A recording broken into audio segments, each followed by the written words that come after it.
மக்களே, கனடாவில் ரோட்டை கிடக்குன்னா என்ன பண்ணணும் தெரியுமா? இப்போ நேராக போய் உங்கள்கிட்ட சிக்னலில் நின்று காட்டுறேன் பாருங்கள். காராக வந்துக்கிட்டு இருக்குல்ல, இப்போ சடனாக நீங்கள் கார் வரும்போது தடால் படாலாம் பேரக்கூடாது, காருக்காரங்க மேலே ஏற்றிடுவாங்க. அதனால் நீங்கள் வெயிட் பண்ணணும். என்ன வெயிட் பண்ணி அங்கே ஒரு பட்டன் இருக்கும், அந்த பட்டனை நீங்கள் எங்கே போகிறீங்களோ அவங்க அமுக்குனீங்கன்னா அங்கே கை சிம்பிள் இருக்கிறது வந்து மாறி ஒரு ஆளுக்கு க்ரீன் கலரில் நடப்பார். அவர் நடக்கிற மாதிரி சிம்பிள் வந்தோன்னா நம்ம மாறிட வேண்டிதான், அவ்வளோதான். ரொம்ப ஈஸியான வேலை. என்ன இந்த இருக்குது பாருங்கள், புஷ் பட்டன் ஃபார் அப்படின்னு சொல்லி ஒரு ஆள் நடக்கிற சிம்பிள் போட்டிருக்கா, பெடஸ்ட்ரியன் சிம்பிள். இதுதான்.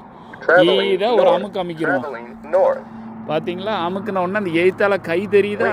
கை மாறி இப்போ ஒரு ஆள் வருவார் பாருங்கள், க்ரீன் கலரில் ஒரு ஆள் நடக்கிற மாதிரி சிம்பிள் வந்தோடனே நம்ம வந்துட்டாரு நடக்க ஆரம்பிச்சிருமா?